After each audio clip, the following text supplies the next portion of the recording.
Good afternoon, everyone. Thank you for joining us this afternoon for this webinar on energy storage and its role in your net zero ambitions.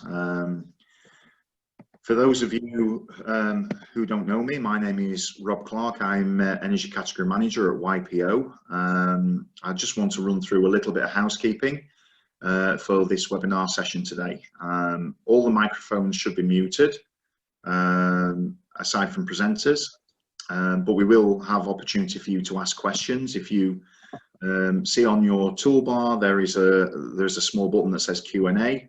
So throughout the course of the webinar today, if you have any questions you'd like to ask, feel free to type them in there and we'll come to them at the end of the session and deal with those there. So just a little bit of background really to what we're talking about today. As I'm sure most of you are aware, the government made a climate emergency declaration, the first of the UN nations to do so, and set a target for decarbonisation by 2050. And on the back of that, many local authorities and other organisations set their own net zero or climate emergency declarations, many of them with accelerated timescales for delivering that, quite often as close as 2030, which actually, 2030 sounds a long way away, but in terms of actually getting down to those numbers where we need to get our carbon emissions down to, is not very long at all. So we know that public sector is busy producing decarbonisation and climate change strategies. We've seen lots of those and we've worked with customers through YPO's energy team on content that go into those. And you're setting your own targets for net zero, and in some instances, just zero, not interested in net zero at all. So there's a big challenge out there in the public sector, and the public sector is rising to meet those challenges. And one of the questions that we get asked quite often is, what can YPO do to help? So through our relationships with the customers using our frameworks, we're able to provide those fully compliant frameworks which support public sector's low carbon ambitions. We make frameworks which are easy to access, are cost efficient, and remove some of the perceived barriers of expensive or technically detailed procurement activity. And what we're trying to do with our frameworks is not just make them about the core delivery of the framework, but also build in additional services that can really help assist in delivering those low carbon ambitions. So for instance, we have Jake North with us today from NPower, and NPower is the supplier on YPO's electricity half-hourly, and unmetered supplies framework, which is YPO 007. So through that framework, various additional services are available, which Jake will go through today, but we're going to focus specifically on battery storage. Now, battery storage is definitely growing as an area of interest, as a means of providing those kind of ancillary benefits, such as managing demand from grid, providing customers with flexibility and cost avoidance and income generation options. So without any further ado, I'll hand you over to Jake from NPower and we'll run through today's webinar. Thank you, Rob, and good afternoon, everybody. Just to introduce myself then, I'm Jake North. I work in the Energy Solutions team within NPower, and I map specifically to YPO and their members, so working and supporting with YPO members on their energy efficiency projects and route to net zero. And really today, from our perspective, is just to give an overview of really how important battery storage is going to be in the UK's transition to net zero, how it can support and enhance your own net zero strategy, and some of the challenges that I think batteries have had in particular. It's been a bit of a rough ride for them over the last 2 to 3 years, but how that outlook is starting to now change. We'll talk and go through some of Grid's new ancillary services that are coming up, and also the ways that that NPower can support and help as part of being on the YPO framework. So just moving to our first slide, I'm already skipping ahead.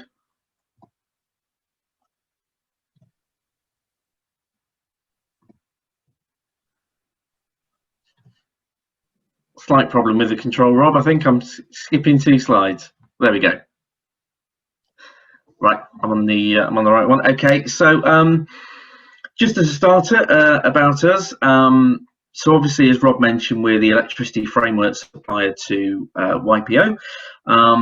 Under that additional services section of the framework, we work with YPO members and public sector broadly, but specifically YPO members to support them with a number of services to help their transition to net zero. We're also now part of the E.ON group. I think it's worth mentioning as well. So that integration is now underway in terms of those solutions and support services. But that gives us further access to what was already a broad capability within NPower, really. As an example of some of the areas that we're supporting public sector with, we have a controls company that optimises existing BEM system and HVAC and lighting controls that can be optimised and managed remotely. As part of the SALIX funding, which I'm sure most of you will be very well aware of, for the public sector decarbonisation scheme, we're conducting energy efficiency audits and investment grade audits to support those projects that require funding. Moving over to the right, and definitely part of NPower's core product mix is the teams that we have in-house that design, lead, install renewable generation assets. Coupled with that is energy storage, which we're going to focus on today. So NPower has been for the last 4 years now an in-house demand side response aggregator, so we can aggregate assets, control assets with flexibility such as battery storage, play those assets into the ancillary services and the wholesale markets to achieve additional value. The new interesting area which we'll touch on today is around vehicle to grid, which is an interesting development for storage as well. But from our perspective, in terms of our partnership with YPO, there's obviously a lot that we can do to try and support the councils with their journeys. So moving on to our starting point for today, really, just to set the scene, why zero carbon is a challenge for National Grid. And the chart on the right really provides a good overview as to how the UK's electricity generation mix has changed over the last decade. So if we have a look at the big black line there peaking at 2012, back in 2012, 8 years ago, 42% of our electricity generation was coming from coal. Last year, that was less than 2%. In fact, coal and gas combined as part of the electricity generation mix in the UK was just under 40%. And you can see in particular with the green line increasing, how much wind has grown as part of the renewable mix. So wind last year accounted for 21% of our electricity generation mix, renewables just under 40% themselves, with the rest coming from nuclear and imports. So we're transitioning at pace really to a carbon zero world. And in fact, with that in mind, National Grid have set their target to make the transmission network zero carbon by 2025, which is hugely ambitious, but is well underway. Now that creates a huge challenge for National Grid because they are legally obliged to keep system frequency within 0.5 of 50 hertz. So they have to balance supply and demand every second. Too much generation, frequency starts to rise, too much demand, it falls. And those frequency deviations, when they happen, can basically travel the length of the UK's transmission network instantaneously and start causing major issues. So National Grid have over the years developed various ancillary services to incentivise generation or assets with flexibility to respond within seconds as to when those frequency deviations occur. Back in the days of coal-fired power stations, this whole thing was a lot easier to do. You had the spinning reserve that kept the grid at 50, but with more and more renewables coming onto the grid, as our chart shows, that's becoming very, very difficult for National Grid. We don't know when the wind is going to blow, we don't know how much the sun is going to shine, and so those frequency deviations, which we refer to as the rate of change of frequency, they're happening far quicker than they ever were before. And what that basically means is that the ancillary services that have been available for people with flexibility, whether that be diesel generators, whether that be battery storage, or gas peaking, or whatever the technology might be, those ancillary services in their current form aren't going to be suitable for the zero carbon world we're moving to, where that frequency deviates under a second, basically. So as we're moving into and transitioning into that world, in order to balance the grid more effectively, we need far more storage on the system than we've got. And in fact, the next slide illustrates that quite nicely for us. And that's the COVID-19 recent example. So during COVID-19, in particular the first lockdown, March, April time, we had a good case study, I think, as to why we need far more energy storage on the network than we currently do. In fact, to achieve net zero, National Grid estimate that we're going to need 30 gigawatt hours of energy storage. We've just got under 2 at the moment. So we need an awful lot more than we have. Now, during COVID-19, that first lockdown, within March and April, electricity demand fell by as much as 20% during lockdown. And the chart on the right shows the percentage drop against Grid's pre-COVID forecast. And the big green dip is an interesting one, because that shows you the morning period when a lot of people were furloughed and staying in bed, and the profile demand of the UK kind of over a daily basis changed quite a lot. You may also remember back in April we had a really sunny spell. We also had high wind on certain days, and that created a unique situation in England, because for the first time really over a sustained period, we had way too much renewable generation on the system and not enough demand.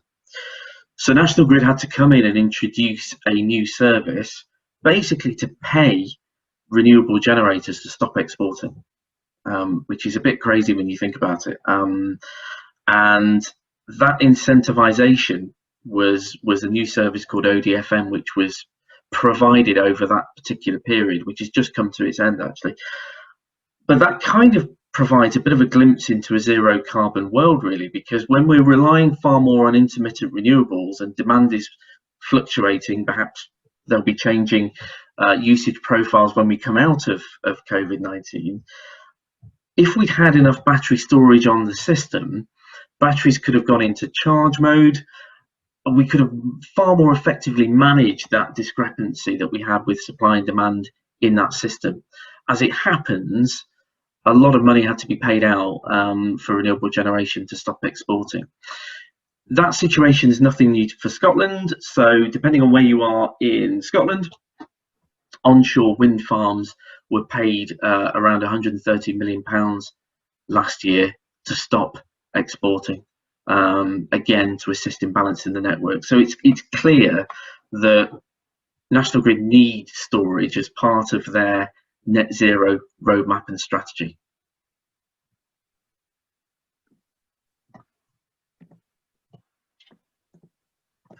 I'm double clicking again, Rob, I think. So how does National Grid keep the network balanced currently? And there are really 3 key services that have been provided historically. We'll carve that up into the balancing mechanism, frequency services, and reserve services. And the first line of defence really for Grid in when there's a frequency event, so to speak, or when they think supply and demand is going to be impacted, is essentially the balancing mechanism. So the balancing mechanism is a traded market for flexibility that operates up to an hour before delivery. So participants can submit bids and offers to increase or decrease their generation accordingly and get incentivized to do that. Historically, that was opened up to large, huge grid-scaled assets, and that was changed over the last 2 years to open up to assets with a megawatt flexibility. And alongside wholesale market optimization, this is one of the big growing areas really in the market, because as we're seeing that volatility with supply and demand, we're starting to see those price points, those prices offered in the balancing mechanism traded market and in wholesale markets increase and provide more incentives for those that can respond. Picture on the right shows the other services that start kicking in when the frequency drops, essentially below a certain point. And the next set of services that kick in are frequency response services, because what National Grid have to do is contain the frequency, essentially. And they do that through two particular mechanisms: dynamic frequency and non-dynamic frequency. A dynamic frequency continually, which batteries are very well suited for, continually monitors second by second deviations in frequency and will adjust the asset to respond accordingly. Static or non-dynamic frequency in this scenario would work on the basis of a set point being hit and then kicking in with a longer response time. As the frequency is then stabilized, National Grid then utilize what's called reserve services. So other generators that can't respond quite as quickly as a battery, for example, would come along, 5 to 20 minute response for up to an hour perhaps, to participate in store or reserve services, etc. And that's essentially how National Grid have been operating that over the last few years. It's worth mentioning at this point that in terms of how they work at the moment is they are tendered through monthly and weekly auctions, where essentially people that can respond within those set given periods declare their availability, they declare a price point that they want to achieve. We as an aggregator bid them in and then make those assets available and control them, etc. So that is currently how Grid operates that system. So how would you utilize a battery at the moment if you were looking at this as a customer? What are the main benefits? What are the revenue streams that are available? How does a battery storage benefit you as a business? And I've really divided this into two parts really, because we can look at battery storage as behind the meter and grid connected or in front of the meter. And behind the meter battery is really it's displacing site load essentially. So that is going to support a service perhaps like price arbitrage, where it's going to charge up at a cheaper period of the day or overnight ideally, and then it's going to release that charge during the most expensive period of the day, typically during winter between 4 and 7 when there are triad calls, etc. And there's a natural benefit and cost avoidance behind there. You've also got on the other side assets that are purely just grid connected front of meter, so they're not displacing any site load. They are typically could be standalone battery storage, or quite commonly now co-located with a solar farm on a piece of land, and essentially that is just there to support National Grid's ancillary services and generate revenue through wholesale market activity. Now, of course, there is clear overlap between both of them, because you could size a battery to support site load and cost avoidance, but also to play in those frequency markets as well. But essentially, that's how we've carved that up. When we're looking at how a battery could be utilised, we basically carve up a 24-hour day into different blocks. ether blocks across the year, and we'll run a strategy to dictate what that battery does. So at the top left, as we discussed, right now, I think we had a triad call yesterday. I don't know whether there's going to be one today. There's obviously still value in avoiding triad periods. So the battery would charge during that green period, and it would provide power to the site during that triad call. Hitting all of those triads has obviously cost benefit values, also avoiding other costs like CM, etc. Underneath that, batteries provide a really important source of clean site resilience. So their ability to dispatch rapidly means that effectively sites that are struggling with brownouts, etc., and don't want to be using things like diesel generators, which take a longer time to start up anyway, battery storage is absolutely ideal.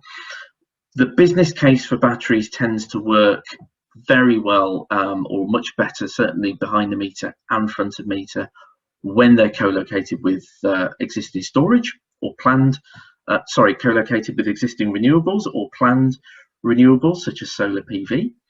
And we'll go on to discuss that on the next slide. We've talked a little bit about the grid services that batteries can tap into and use.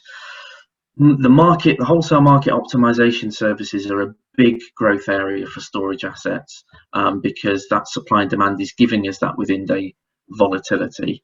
But essentially those assets can be traded in those blocks, in those ether blocks we talked about, and take advantage of those price points. And finally, there are certain larger grid scale batteries that may be eligible for a new Pathfinder project where grid are looking at new ways of absorbing reactive power on the system. So they're the key areas where batteries will provide benefit. And what I wanted to just hone in on was the co-location of storage with renewables to support net zero, because this is really where we see a lot of the activity and applications from public sector in particular. In essence, a battery in itself, just as a standalone in itself, probably won't provide an obvious route to net zero. It enhances your net zero strategy by providing an extra layer to the solar PV or the wind or whatever your renewable generation asset is on site, and makes the business case viable to do that. What I would say as an interesting aside on behind the meter batteries, before we just sort of focus on the co-location bit, even if they're not co-located with renewables and you have a battery at your site that is just charging up at night and discharging at peak periods of the day, there is still a carbon benefit to doing that. Why? Because at night there is essentially a greater proportion of renewables as part of the generation mix than there is during the day, simply because during the day there's a lot more thermal generation coming onto the grid, so it's a lot more carbon intensive. At night there is a lot less thermal generation, and renewables stays, certainly for wind for example, stays quite constant. So if you are charging up at night and dispatching during the day, and I think Bristol City Council referenced this, there is an argument to say that you are avoiding those carbon intensive periods as well as getting a price benefit. But chiefly when we talk about storage supporting net zero, we're talking about running an optimization strategy alongside your solar PV or wind generation or renewable of choice. So in terms of the co-location aspect, the first obvious point is that charging a battery from a renewable asset is cheaper than charging it from the grid at any time. So the business case, first of all, for a battery is enhanced for doing that. Much of the work that we've done with public sector customers is around grid connected or front of meter batteries that are co-located with a solar farm, typically on council-owned piece of land. The installation costs for ground-mounted solar PV are decreasing, which is one of the things that makes that option quite attractive.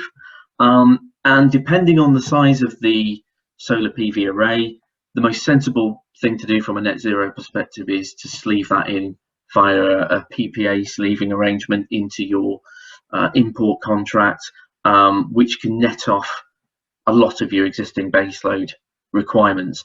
What a battery will do is provide a much better source of revenue with the excess solar generation than simply just spilling it out onto the grid at any time of day. So if we take that excess solar generation and we store that into the battery, and then we're monitoring what the market is doing at certain times of the day when it becomes better to do so, that's when we can export the power and achieve some of the prices that we'll go on to see later on. So there's definitely more that a battery can offer as a co-located asset as part of your overall PPA and net zero strategy. One of the areas I just wanted to touch on was vehicle to grid, which I think is a really exciting development in the market as well, and another area that we're starting to see traction on with councils. Vehicle to grid is very much how National Grid are going to have to keep the network balanced, bearing in mind the huge increase in demand that electric vehicles are going to provide on such a large scale. And essentially vehicle to grid works on a similar principle as a standalone battery.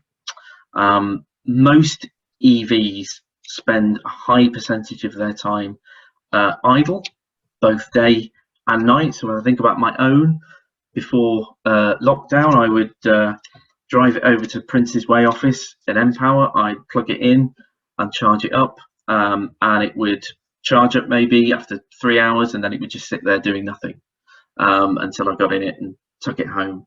So the idea with vehicle to grid is that the charging posts provide that bi-directional energy flow, and they'll take the charge out of the battery and feed it onto the grid at the appropriate times, or into a building if that's something that that customers want to look at. And it's a simple price arbitrage arrangement, really, in that, again, you would charge that vehicle when it's cheaper to do so. You would have a specific vehicle to grid tariff that would adjust throughout the day, and you would be exporting that battery charge back when prices were higher and had a clear benefit to do so, to support grid zone requirements as well. This is something that E.ON Drive have done as part of their partnership with Nissan. It's only Nissan currently that do that, and the government have launched a Innovate UK fund for vehicle to grid trials. Glasgow Council are currently undertaking it in partnership with Nissan and E.ON Drive, and 50% of the funding is coming from Innovate UK, with E.ON providing funding as well. So there is scope here already to be part of that trial program. Very simply, as the slide shows, the way it works is you would plug your vehicle in, you set in the app, you'd get an app, an E.ON app with it, when you want to leave and how much battery capacity you need, and then essentially the app runs a strategy for you during the day, and acts very similar to what a standalone battery will be doing. What we do as an aggregator is we'll have the ability going forward to be able to aggregate all those together as part of our overall aggregation system, and be able to leverage extra value within those wholesale markets as if we had a large standalone battery. So, battery storage. What are the challenges? Because we've looked at all of the overwhelming positives so far. We've assessed the fact that there's a clear need for more storage on the network, and we've seen some of the ancillary services that batteries can play in and how they can enhance something like a PPA arrangement. The question is, why don't we have enough of it? And it's not an easy question to answer, but I think what we've seen is it's certainly not for the want of people trying. Over the last 12 months alone, there's been a 4,000 megawatt increase in requested capacity for battery projects, which is absolutely huge. The problem is, for many customers, investing in battery, and for developers as well, investing in a battery has been quite challenging. And again, we can kind of divide that up into those two areas of behind the meter batteries and grid connected batteries. First and foremost, lithium-ion batteries aren't cheap. Costs for lithium-ion batteries have been decreasing, but it's still a large capital outlay, unless you're looking at a leased arrangement, which would give you a lower benefit share.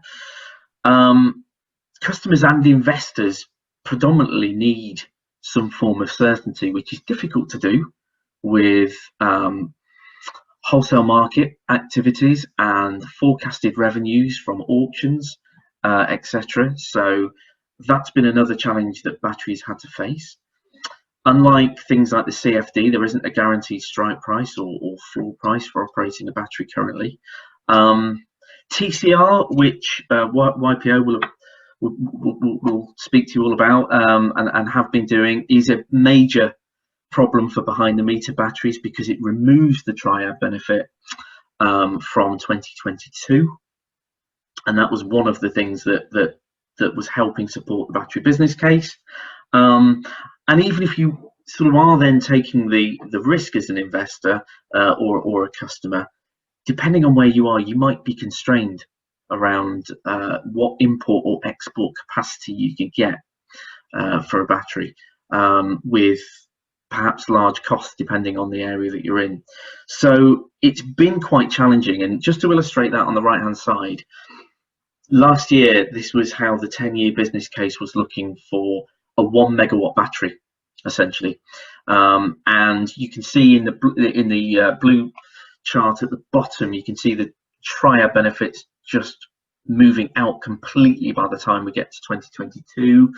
That impacts both behind the meter and grid connected batteries, but more so behind the meter. And although we've got revenues forecasted to increase from things like frequency services in the wholesale market, the 10-year business case revenue projection for a 1 megawatt battery was last year around 750k. Now, considering that a 1 megawatt battery that's 1C, and I'll come on to C ratings later, last year we're coming out between £1 and £1.1 million in capital. You can see where the challenge has been in terms of achieving that payback. But that situation is about to change, and what we have is essentially a much better outlook for storage, and much more compelling reasons really to invest in it and start considering it even more seriously. Where we've been really over the last couple of years, I would say, is in a holding position with National Grid, because National Grid have been redefining those ancillary services that we discussed earlier, knowing full well that we're moving into a situation whereby we need a different set of products to incentivize generators to respond far more quickly. And so they've been working away on what they call SNAPS, which is System Needs Analysis Product Strategy, that began in 2017. And one of the key things for National Grid really has been to remove the barriers that have blocked certain people with batteries, smaller batteries in particular, from getting into things like the balancing mechanism. So things like fast reserve dropped to 25 megawatts. Balancing mechanism was opened up to a megawatt of capacity for the first time over the last 12 months. What they've also wanted to do is to try and move the procurement cycles for accessing those streams as close to real time as possible. So historically, with frequency products, if you had a battery and you wanted to make it available for frequency, you would bid into a monthly auction, declare your availability quite far out in time at a price point that you wanted, and then we would have to make that battery available at that particular time. Well, the problem is, in the world that we're moving to now, National Grid need far more real-time availability of assets, and they need the procurement rounds to be done as close to delivery as possible. So they started trialing weekly frequency auctions, which started in June 2019, and that started to open up and increase the revenue streams. What they've also done, which is probably the most significant thing, is brought in a brand new product that will replace frequency in its current form, called dynamic containment. And that launched last month, and that will be the new frequency service. And essentially dynamic containment is sub-second response, which batteries are perfect for. It operates at day ahead availability, so it's far more flexible than the current arrangements that we have. And it operates as what's called a post-fault service. So if we move outside of 0.2 hertz on the frequency, that's when dynamic containment will start kicking in. And the first auction that was run for DC basically outturned at double the revenues for customers than dynamic frequency had been outturning previously. So dynamic containment as a new product for batteries is a big thing, and that's something we're now able to start considering storage for. Grid will be bringing out 2 new products called dynamic moderation and regulation. I won't go into those in too much details, but those 3 will interact and work together along with the balancing mechanism to provide a much stronger business case for battery storage going forward and more revenues. One point I'd like to make sort of before moving across is around moving to the next slide is around stacking revenues, because one of the challenges that we've had with storage previously around making the business case work is that if you're chasing triad, for example, you can't then be available for frequency, or if you're looking at the balancing mechanism, you might not be available for certain other services, and that limits the amount of money that these assets can be paid.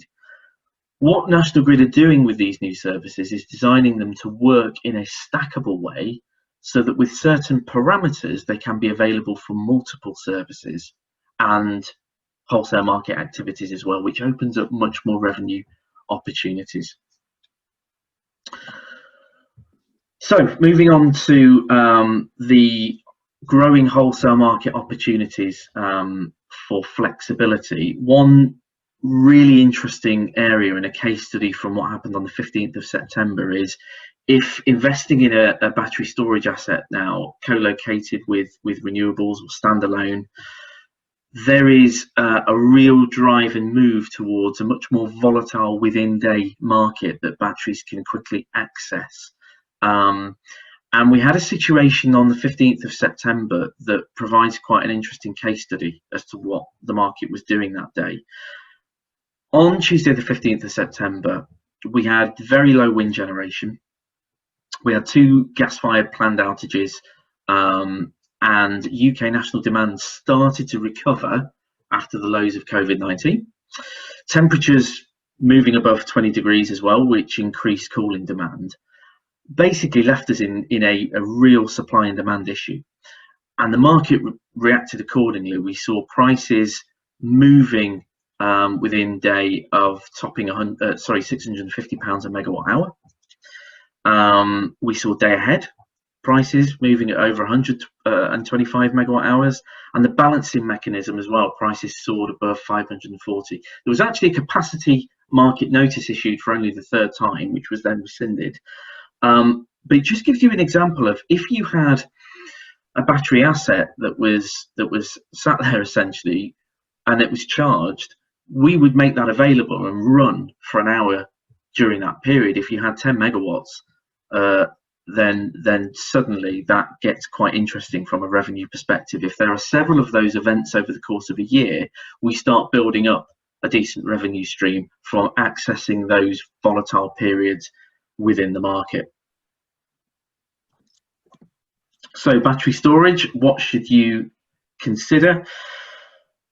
I think in terms of all of the areas that we've looked at, the thing I would say most strongly from a battery perspective is that the feasibility work at the beginning is probably, like most projects, but probably even more important with a battery. The business case is fluid and it's still an emerging technology, and that business case can change dramatically based on a number of parameters, which could include battery type, how it degrades over its life, the warranty of the manufacturer, the number of cycles that we're asking that battery to do, the size of the battery itself. What is the optimal size of that battery, whether you're co-locating it or whether it's standalone. And the first starting point really to consider is what you want that battery to do. Does it sit behind the meter? Is it going to be a small battery at a head, council offices somewhere that can support that site load and do some arbitrage work? Or is it going to be, are you looking at reutilising or repurposing land for a larger piece of solar PV with a co-located storage to maximise that benefit? Which direction you go in is going to then dictate all of these other points. The next area that has to be considered then, and the next logical starting point, is what you can get from your DNO in terms of the import and the export capacity. That's really, really important, because any battery that's going to be part of the frequency market, whether it's the existing products or the new dynamic containment product, is going to need to have its import capacity and export capacity mirrored. If it doesn't have that, and you're limited on your import, even if you've got a larger export capacity, that battery can't do any more in those frequency services than the import connection. So we've seen storage projects that have had to stop at a certain point because they could get a 6 megawatt export, but the import connection, for whatever reason, was limited to 500 kilowatts. And it then changed the scenario of what the battery could do. So getting that and understanding that and making that application to the DNO is important. There are, of course, connection costs, and the DNO will formalise a connection offer to you. Batteries need to be controlled by an outstation. So there's various different tests that need to be done, particularly with the new services that are coming online with sub-second frequency. Existing outstations aren't fit for purpose for that, many of them, so will need to be replaced. So if you're going down the route of looking at storage, it's important to factor all of these things in with an aggregator or a battery development company to do that and understand the cost of that. We talked about battery types earlier on. C rating is an important one.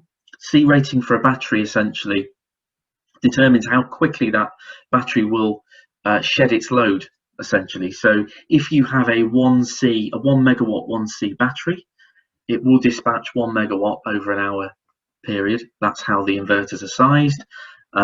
If you have a half C battery, it's going to dispatch over a 2-hour period, 2C, 30 minutes, etc. So it will change how that battery operates, and you would select the C rating based on what you wanted that battery to do. And if it's responding to triad calls and winter peak avoidance, you might need that to run longer than you would for a battery that's just dedicated to frequency services, for example. So it's quite important to look at that. In terms of battery type, second life batteries are now becoming really popular and important. That's repurposed EV batteries. So they're things that we need to look at. How is it going to integrate with existing or planned renewables? What's the strategy that an aggregator is going to run? How are they going to make sure that you get the PPA sleeving arrangement guaranteed, not affecting that, but using the storage to operate those different markets as well? So they're all the main considerations, really.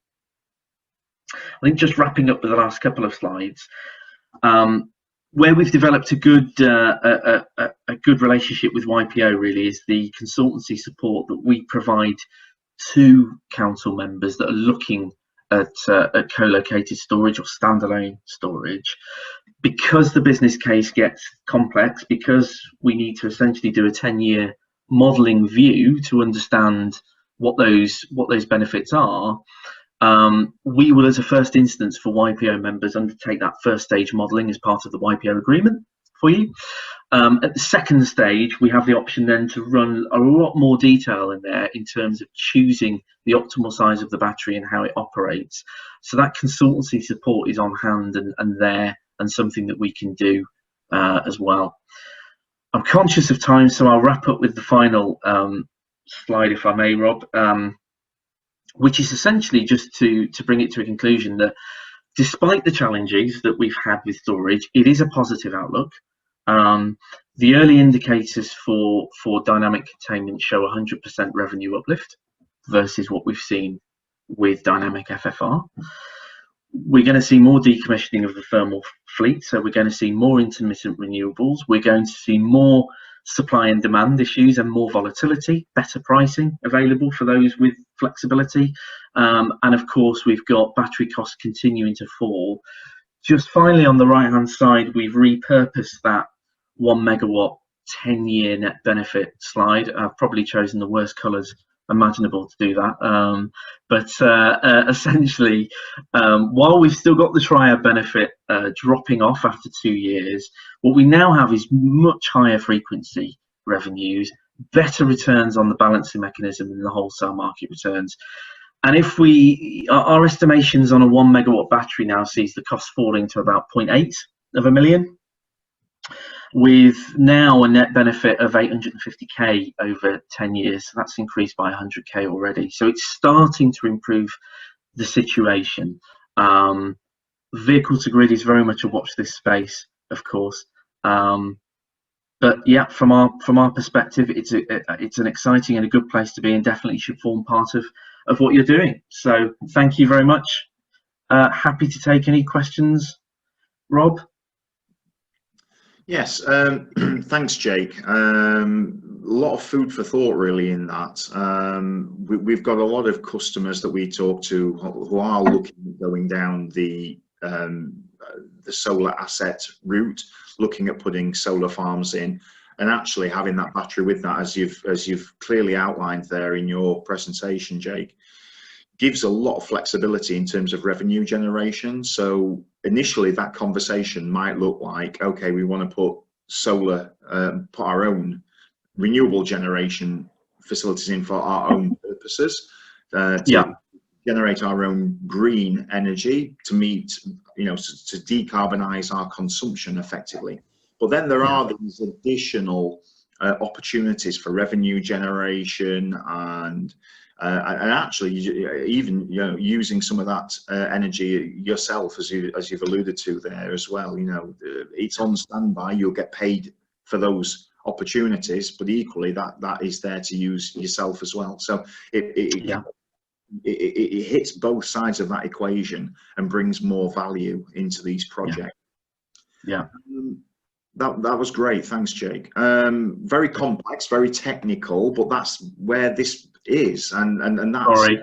No, don't apologize, Jake. I think we have to spell it out in those kind of terms, because it's not just as simple as saying, okay, I just want to put a battery in it. There's a lot of consideration that needs to go into that decision about, as you said quite rightly, you've got to make some decisions quite early on in the process about why do we want a battery, what are we going to use it for, and maximize the benefit it brings. And I think that's what you've outlined there, and it's really interesting that the changes that are coming through now, because of the way that we generate energy, is changing, and coal, that consistent base load that coal has always given us, is having to drop off because of the carbon outputs from it, is actually driving this new way of thinking, this new approach that basically says, look, if we can't generate it as flexibly as demand to meet demand, then we're going to have to do something different, and that's exactly what this plays into. So really, just sort of wrap up there. Any customers at all who are interested in exploring this with YPO and NPower, just come and talk to us, access the framework. So the energy supply framework is there. As I said, this is an additional service provided through there. It's available for any public sector organisation or any not-for-profit organisation to access. There's no need to be a member of YPO or any of that. This is open to public sector organisations. And if you need any more information on this, please simply email energy@ypo.co.uk for more information or support. We'll start that conversation with you and bring the specialists that we have within our supply base, like Jake today, into those conversations to help you sort of shape what that opportunity can actually bring. So If there was a final thought, Jake, then for any customer who was thinking this needs to be part of our jigsaw, I often liken, you know, dealing with the net zero challenge, if you like, as having a box of jigsaw pieces with no picture on them. You know, how do you pick these pieces up and put them together? If there was a take, I guess, from this, Jake, it's sort of, where's that starting position? Where's that from a customer perspective? You know, do they start looking at the assets they've got? Do they start looking at their load, their existing load? Where would you say that? You know, where is the entry point really to start looking at this? That's a good question. I think it comes in two forms essentially. I think obviously, because of the climate emergencies that have been declared, councils will you know, are already doing a very good job of defining their emissions and then setting a list of projects in place. You know, but particularly in terms of how do I essentially provide a long-term, sustainable, clean form of electricity, that really has to be done at a large scale. If you're a large council, for example. So the starting point may be for a council, okay, what land do I have? What developments do I have that can be repurposed and utilised for renewable generation that can be sleeved and used as part of, to net off my baseload demand? That's where storage intrinsically just comes in, because storage will make that business case work and it will achieve additional revenues. So the first starting point for them on that would be getting some support really in terms of understanding, and this is what we're doing with a couple of council members, understanding for any piece of land they've got how they would purpose something like that, what it would look like, what the optimal size would be, and the yield for I'm using solar as an example, I could use something else, what size asset you would co-locate with that, how the battery and solar PV would work, and we will, we produce the business case for the customer that will give them that 10-year view to take back and say, well, is that something we want to do, or is it a case of, having the solar and exporting it is the better option for us? So that's, I think the starting point is that feasibility piece of really just understanding that. I think second to that, there are some councils that have had certain sites that, maybe there's space on those sites that just they're sort of dipping their toe a little bit and just trying to get assets in the ground there. Leisure centres is a good example of ones that we've seen that can just provide that arbitrage. Again, we'd say, speak to yourselves, to us, or to an aggregator. Understand what the business case looks like first. Understand what those connection costs may be, and how it operates and how it works. That's what we don't want to see, obviously, is customers get quite far down a journey with a project and then uncover a lot of the issues that they can have. Yeah, so go into it with your eyes open. Use specialists like Jake to actually plan out, map out what those project benefits would look like before you actually start diving too deeply into it as a deliverable. So, okay, right, that's great, Jake. We've unless anyone's got any more questions they'd like to raise at this point, I've got no more questions on here. We'll wrap up the session. Thank you, everybody, for your time today. I know everybody's busy, so we really do appreciate you taking the time today to attend the webinar. And please stay safe. Take care, everyone. Bye bye. Thanks all.